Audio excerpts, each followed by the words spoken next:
আসসালামু আলাইকুম গাইজ, শুভ অপরাহ্ন। আমি বৃষ্টিস্নাত একটা বিকেল বেলায় এই ভিডিওটা করছি এবং বৃষ্টি আসার আগের মুহূর্তটা। টেক অফ পয়েন্ট থেকে একটি উড়োজাহাজ এই মাত্রই উড়ে গেল, আপনারা দেখতে পাচ্ছেন। তো এত সুন্দর একটা বিকেল বেলায় আসলে এই ভিডিওটা করার কারণ হচ্ছে সেটা এখনও পুরোপুরি আপনাদের সামনে উন্মুক্ত নয়, বলছি। তো এটা হচ্ছে বিমান পার্কিং এরিয়া, আপনারা স্ক্রিনে যেটা দেখতে পাচ্ছেন, আর পাশে এই যে লাইট দেওয়া সুন্দর একটি রাস্তার মতো যেটা দেখতে পাচ্ছেন, এটা হচ্ছে রানওয়ে।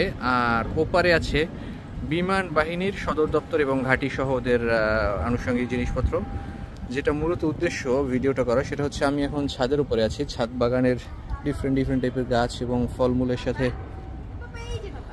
এই ভিডিওটা করা। সেটা হচ্ছে এই একটা নয়নতারা গাছ দেখতে পাচ্ছেন, বাঁশ গাছ, আদা গাছ আছে। এটা হচ্ছে আদা গাছ, যারা এখনো দেখেনি। ওইটা হচ্ছে মিষ্টি আলু, ডিফারেন্ট টাইপের এখানে গাছ আছে। বড়ই গাছ আছে, সফেদা গাছ আছে, কিছু সফেদাও ধরছে। আম গাছ একটা। এই পাশে আপনারা দেখতে পাচ্ছেন ঝিঙা গাছ, তো ঝিঙা ধরে নাই। মূল ভিডিওটার যেটা আকর্ষণ, সেটা হচ্ছে আমরা মোটামুটি বাংলাদেশে এখন যারা আছি সবাই ড্রাগনের সাথে খুব ভালোভাবে পরিচিত।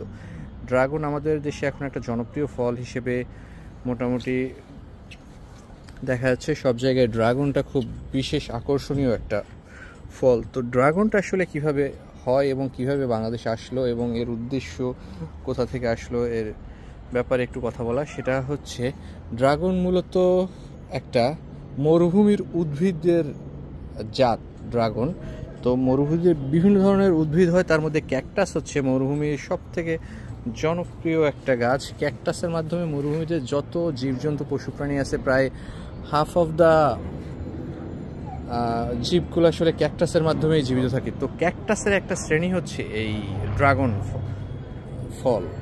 আর এই ড্রাগন গাছটা, ড্রাগনের এটা হচ্ছে কচি পাতার মতো বের হচ্ছে, এটাও ড্রাগন ফল হবে। এইদিকে দুইটা ফল অলরেডি হয়েছে। ড্রাগনটা হচ্ছে ওই ক্যাকটাস জাতীয় একটা ফল থেকে, ক্যাকটাসের একটা উদ্ভিদ থেকে আসলে এটার উৎপত্তি। বাংলাদেশে আসছে প্রায় 2000 সালের পরপরই বাংলাদেশে আসলে বাণিজ্যিকভাবেই ড্রাগন চাষ শুরু হয়েছে।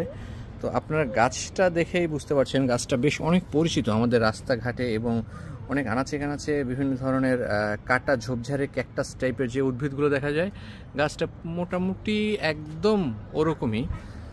আর সেই ক্যাকটাসের ভেতর থেকে এই ফলটা বের হয়ে আসে। এবং অন্যান্য দেশে যেসব ক্যাকটাস আছে ওইটার ফলটা এরকম না, একটু ডিফারেন্ট হয়। তো ওইটার একটা জাতি হচ্ছে এই ড্রাগনটা। ড্রাগন একটা বিদেশি ফল, আসলে মরুভূমির ফল, মরুভূমি থেকেই আসলে বাংলাদেশে আসছে।